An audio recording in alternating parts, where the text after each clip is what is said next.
फिर से मेरे समीप आने से चूक गए कान्हा। क्योंकि आपकी दृष्टि है ही इतनी तीक्ष्ण दाऊ।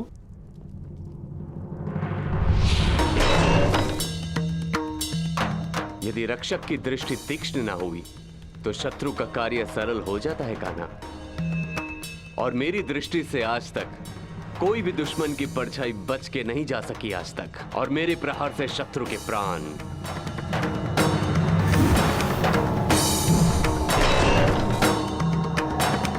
और यदि कोई ऐसा वीर आया जिसे आक्रमण करने से ना रोक सके तो?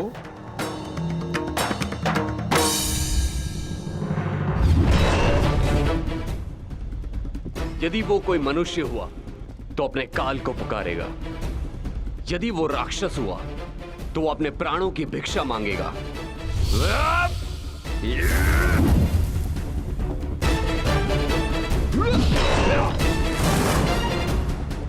और यदि वो देवता हुआ तो वो पछताएगा कि उसने अमृत पान क्यों किया। और यदि आक्रमण करने वाला देव दानव मनुष्यों से अधिक शक्तिशाली हुआ तो? द्वारिका की रक्षा कैसे होगी दाऊ? तुम्हारे और मेरे रहते हुए भला द्वारका की ओर कौन खड़ा रह सकता है?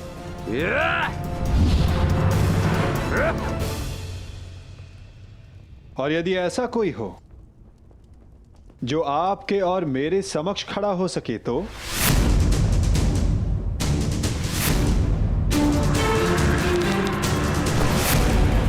क्योंकि जिसका सामना हमसे होने वाला है दाऊ, वो स्वयं में एक पहेली है।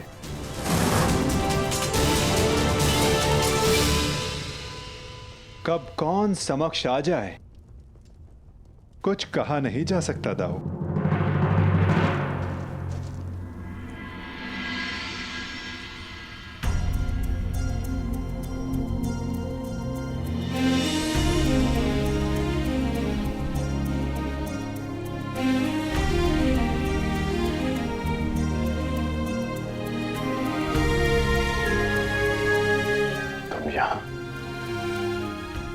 हाँ, सुना है तुम दिग्विजय पर जा रहे हो, इसीलिए तुम्हें शुभकामना देने चली आई। तुम्हारा मुख बता रहा है कि तुम शुभकामना देने नहीं, किसी प्रश्न का उत्तर लेने आई हो। प्रश्न तुम जानते हो कर्ण।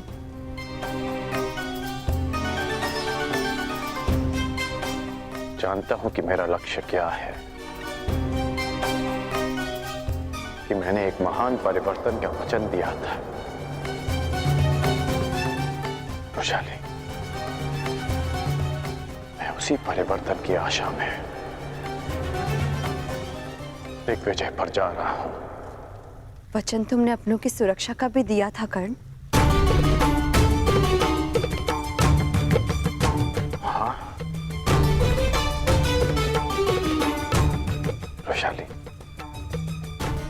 क्या कोई असुरक्षित है?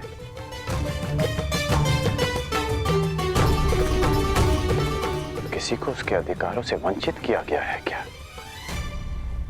हाँ, तुम्हारे अपनों में तुम्हारे राज्य के निवासियों के अतिरिक्त कोई और भी सम्मिलित है कर्ण।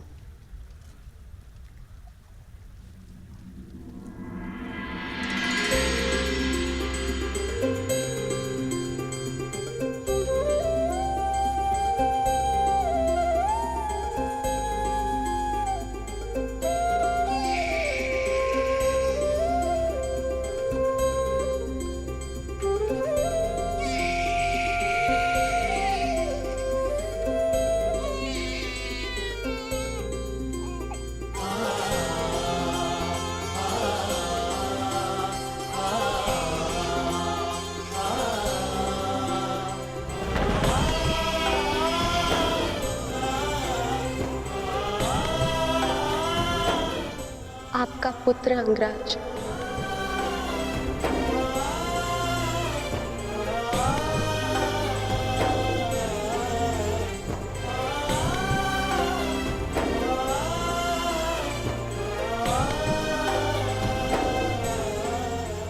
इसका नाम क्या रखा? नामकरण अभी किया नहीं, पुत्र के नामकरण का अधिकार उसके पिता को होता है।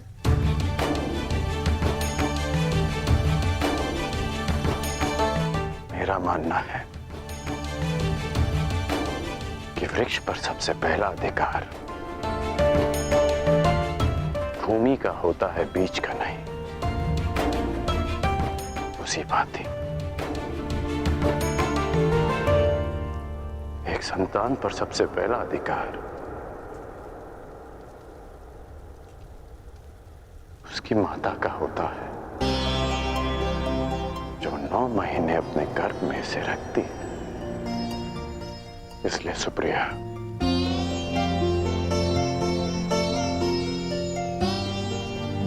इसका नामकरण तुम करोगी।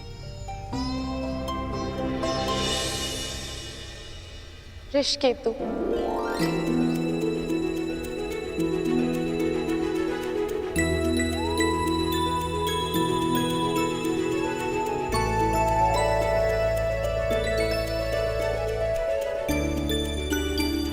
उस रुशाली के नाम पर जिसके त्याग के कारण मैंने आपको पति के रूप में पाया, मैं उसका नाम अपने पुत्र को देना चाहती हूँ।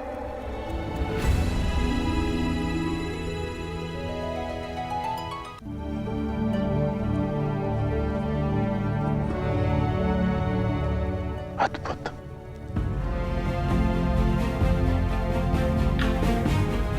ये नाम सदा इसे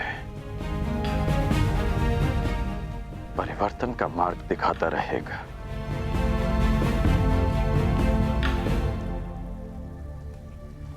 सुप्रिया,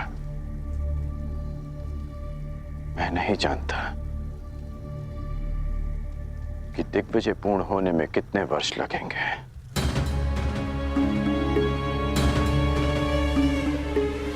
कदाचित हमारा पुत्र बालक से युवा हो जाएगा। तुम इसका ध्यान रखना।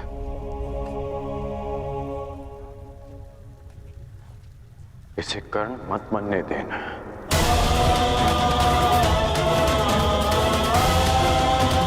आवश्यकता पड़ने पर इसे वचन तोड़ना भी सिखाना।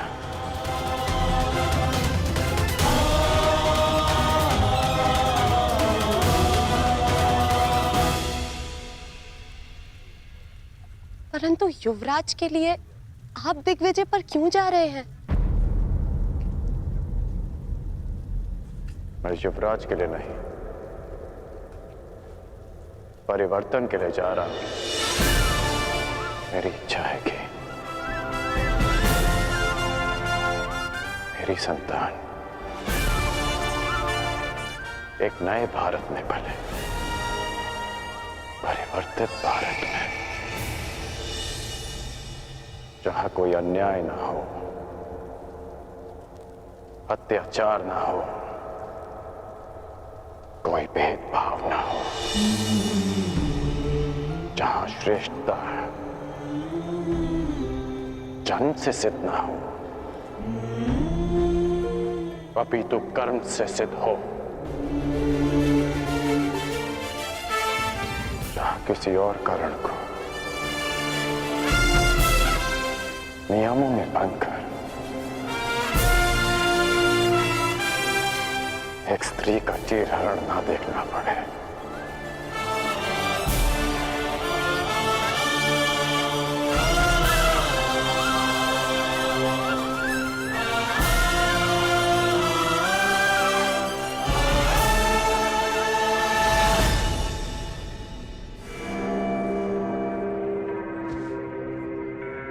कुछ शेष तो नहीं रह गया? जी नहीं। मेरी पान सुपारी जी। और मिष्ठान? जी, आपके अंगवस्त्र भी। जाओ। मछली, इतनी सारी सामग्री? युद्ध पर जा रहे हो सम्राट, वन विहार पर नहीं। और ये सारी वस्तुएं महत्वपूर्ण हैं। हर एक वस्तु काम की है, जैसे पान। पान इसलिए कि रात्रि तुम जग सको। किसे ज्ञात, शत्रु रात्रि में आक्रमण कर दे। और हाँ, मिष्ठान्न इसलिए कि आवश्यकता पड़ने पर भूखा ना मरना पड़े। अतिरिक्त अंग वस्त्र भी ले लिए मैंने, आवश्यकता पड़े तो ले लेना। ये सब क्या है गांधार नरेश?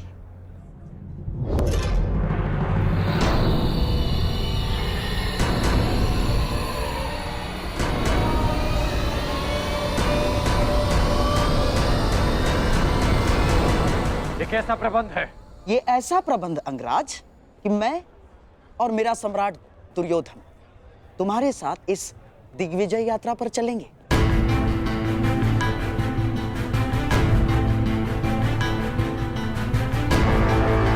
परंतु इसकी क्या आवश्यकता है? आवश्यकता है अंगराज, आवश्यकता है। तुम उन राजाओं पर विजय तो पालोगे, परंतु उनके समक्ष संधि की शर्तें कौन रखेगा? मैं। और हस्तिनापुर के प्रतिनिधित्व के रूप में मेरे दुर्योधन के समक्ष वो समर्पण करेंगे। मामाश्री,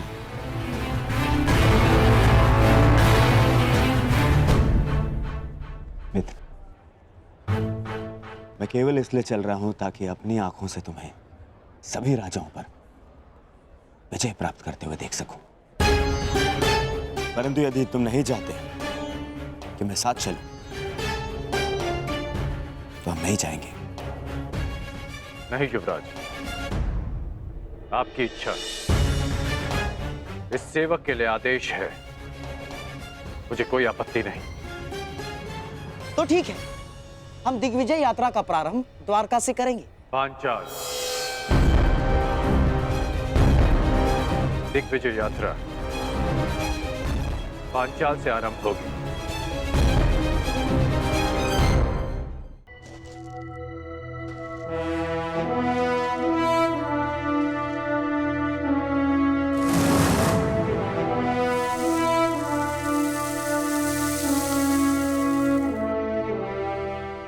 अब भी एक महत्वपूर्ण अस्त्र पाना शेष है पार्थ, पशुपतास्त्र।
इतनी शीघ्रता नहीं।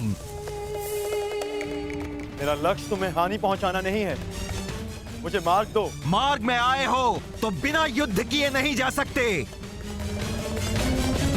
जो कुछ उस कुरु सभा में हुआ, उसके पश्चात पांचाल विष उगलने को तैयार होगा। और इससे पहले पांचाली के पिता अपनी पुत्री के अपमान का प्रतिकार करें, हमें उन पर आक्रमण करके उन्हें निशक्त करना होगा।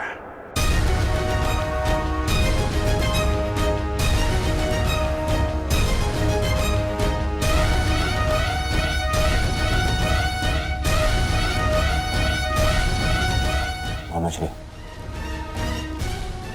शत्रु का पलड़ा अभी हल्का हो या बाद में, हमारा पलड़ा सदैव भारी रहेगा, क्योंकि हमारे पास कर्ण है।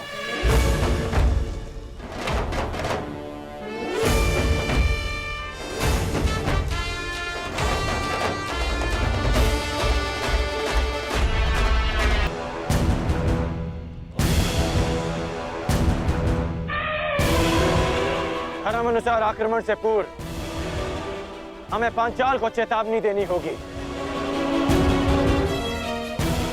आक्रमण से पूर्व उन्हें समर्पण का अवसर देना आवश्यक है। मामा श्री, कहीं ऐसा ना हो कि हमारी दिग्विजय से पहले अर्जुन दिव्यास्त्र प्राप्त कर ले। इसीलिए तो मैं पहले द्वारका पर आक्रमण करवाना चाहता था दुर्योधन, परंतु चिंतित ना हो, पशुपतास्त्र पाना कोई सरल कार्य नहीं। मार्ग में बहुत सी बाधाएं भी हैं सम्राट। मैं तुम्हें हानि नहीं पहुंचाना चाहता, परंतु मुझे मेरा मार्ग भी बनाना है।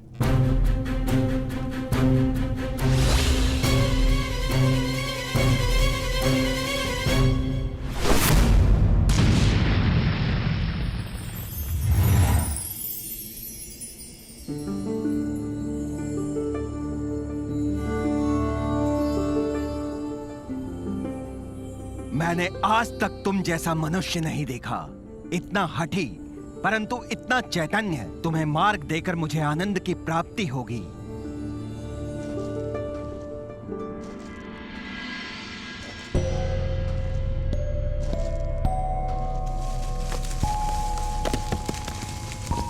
कौन है? कौन है यहाँ?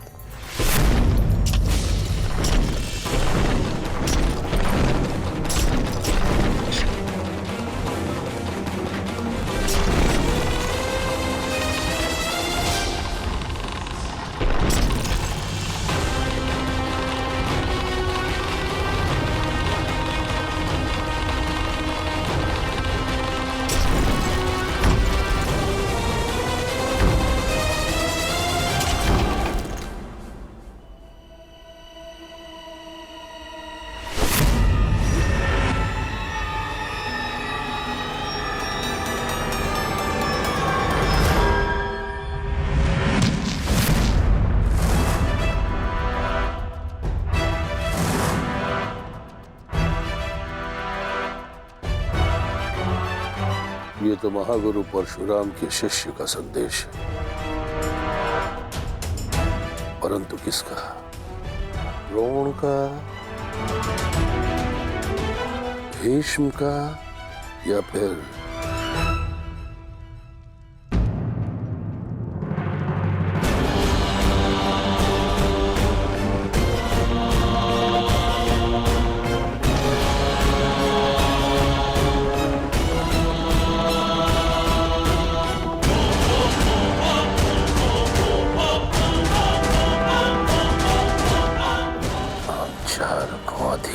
स्वीकार नहीं है।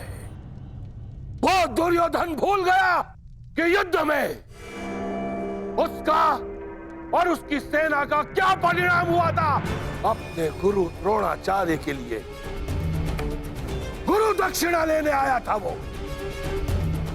परंतु हमने स्वयं उसे उसके प्राणों की दक्षिणा दी। जिस हस्तिनापुर में हमारी पुत्री का अपमान हुआ, उस हस्तिनापुर से संधि कदापि नहीं। अपनी पुत्री के अपमान का प्रतिशोध हम लेंगे।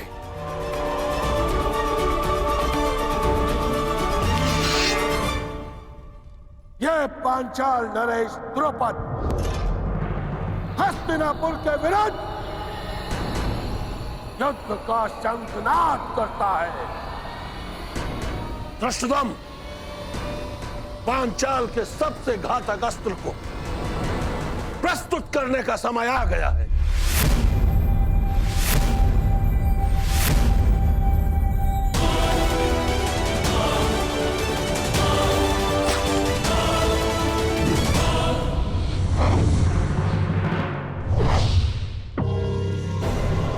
मुझे लगता है कि अपने दामाद पांडवों का परिणाम देखकर पांचाल नरेश संधि कर ही लेंगे।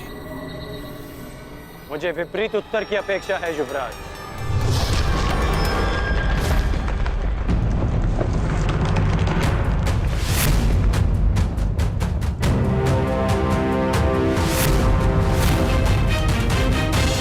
पांचाल नरेश का उत्तर आ गया युवराज।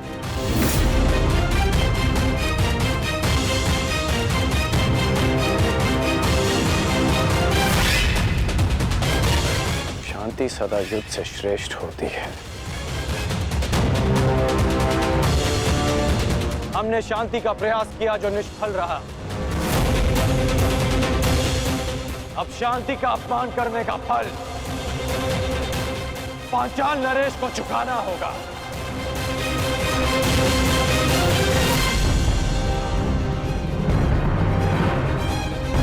अब जब युद्ध निश्चित है अंगराज, तो सावधान रहना। कदाचित आपने पांचाल के मायावी योद्धा के विषय में नहीं सुना है। मायावी योद्धा? हाँ अंगराज, मायावी योद्धा द्रुपद की सबसे बड़ी